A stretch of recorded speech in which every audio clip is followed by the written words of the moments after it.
ഈശ്വര നല്ലൊരു കണി കാണിക്കണേ. ശബരിമല സ്വർണ്ണക്കൊള്ളയിൽ ഉണ്ണികൃഷ്ണൻ പോറ്റി അറസ്റ്റ് ചെയ്തല്ലോ. അടുത്ത നടപടികളിലേക്കാണോ?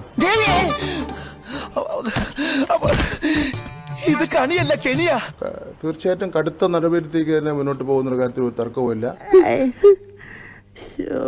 അതിന്റെ തുടക്കമാണ് ഉണ്ണികൃഷ്ണൻ പോറ്റി അറസ്റ്റ് ചെയ്തത്. പ്രത്യക്ഷമായും പരോക്ഷമായും ആർക്കെങ്കിലും ഈ കാര്യത്തിൽ ബന്ധമുണ്ടെങ്കിൽ അവരെല്ലാം നിയമത്തിന് മുന്നിൽ കൊണ്ടുവരും. അവർക്കെല്ലാം കടുത്ത ശിക്ഷയായിരിക്കും കൊടുക്കാൻ വേണ്ടി പോകുന്നത്. മേലിൽ കേരളത്തിൽ ഇത്തരം ഒരു സംഭവം ആവർത്തിക്കാതിരിക്കുന്നതിന് വേണ്ടിയുള്ള മുഴുവൻ നടപടികളും ഗവൺമെന്റ് സ്വീകരിക്കും. ആ തേണ്ടി RDPയുടെ തൊലി ഇരിക്കുകയാണ് ഉത്തമ. സഹിക്കല്ലാതെ എന്ത് ചെയ്യാ? ഏത് ഉന്നതനായാലും ഗവൺമെന്റ് കർശനമായ നടപടി സ്വീകരിക്കുന്ന കാര്യത്തിൽ ആർക്കും സംശയം വേണ്ട. പറയുന്നതൊന്ന് പ്രവർത്തിക്കുന്ന വേറൊന്നും.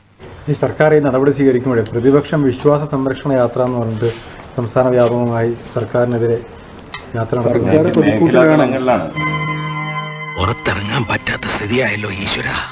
പുറത്തിറങ്ങാൻ പറ്റില്ല എന്താ? സർക്കാർ അല്ല എന്തെങ്ങനെയൊക്കെ പറയണേ? പിന്നെ ഞാൻ എങ്ങനെയൊക്കെ പറയണം? ഈ ശബരിമല സംരക്ഷണ സമ്മേളനം നമ്മൾ നടത്തിയല്ലോ. അപ്പം അതിന് ബദലായിട്ടുള്ള ഒരു പ്രതിപക്ഷത്തിന്റെ ഒരു സംരക്ഷണം ആയിട്ട് മാത്രം തന്നെ കൂട്ടിയാൽ മതിയാവും. മനസ്സിലാക്കി കളഞ്ഞല്ല. പിന്നെ വിശ്വാസ സംരക്ഷണമാണ്. ഇയാളെന്താ ഒരുമാതിരി മുള്ള വെച്ച വർത്താനം പറയുന്നത്? ഇതുപോലെ കള്ളത്തരങ്ങളിൽ നിന്ന് സംരക്ഷിക്കുക എന്നുള്ളതാണ് പ്രതിപക്ഷം പറയുന്നത്. ഇതുപോലെയുള്ള കള്ളത്തരങ്ങളിൽ നിന്ന് രക്ഷ എന്നാണ് പ്രതിപക്ഷം പറയുന്നത്. അത് പ്രതിപക്ഷത്തിന് തീർച്ചയായിട്ടും കഴിഞ്ഞ ഈ ഗവൺമെന്റ് രണ്ടാം പിണറായി ഗവൺമെന്റ് വന്നതിന് ശേഷം ഒരു ദിവസം ഒരു പ്രാവശ്യമെങ്കിലും ഒരു വാക്ക് ഈ ഗവൺമെന്റ് ചെയ്ത നല്ല കാര്യത്തെ പറ്റി പറഞ്ഞിട്ടില്ലല്ലോ പ്രതിപക്ഷം. നീ അങ്ങനെ പറയരുത്.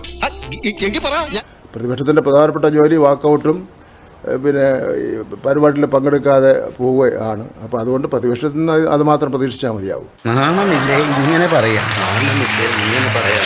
നമ്മൾ നാളെയും കാണണ്ടേ? ഇങ്ങനെയൊന്നും പറയരുത്.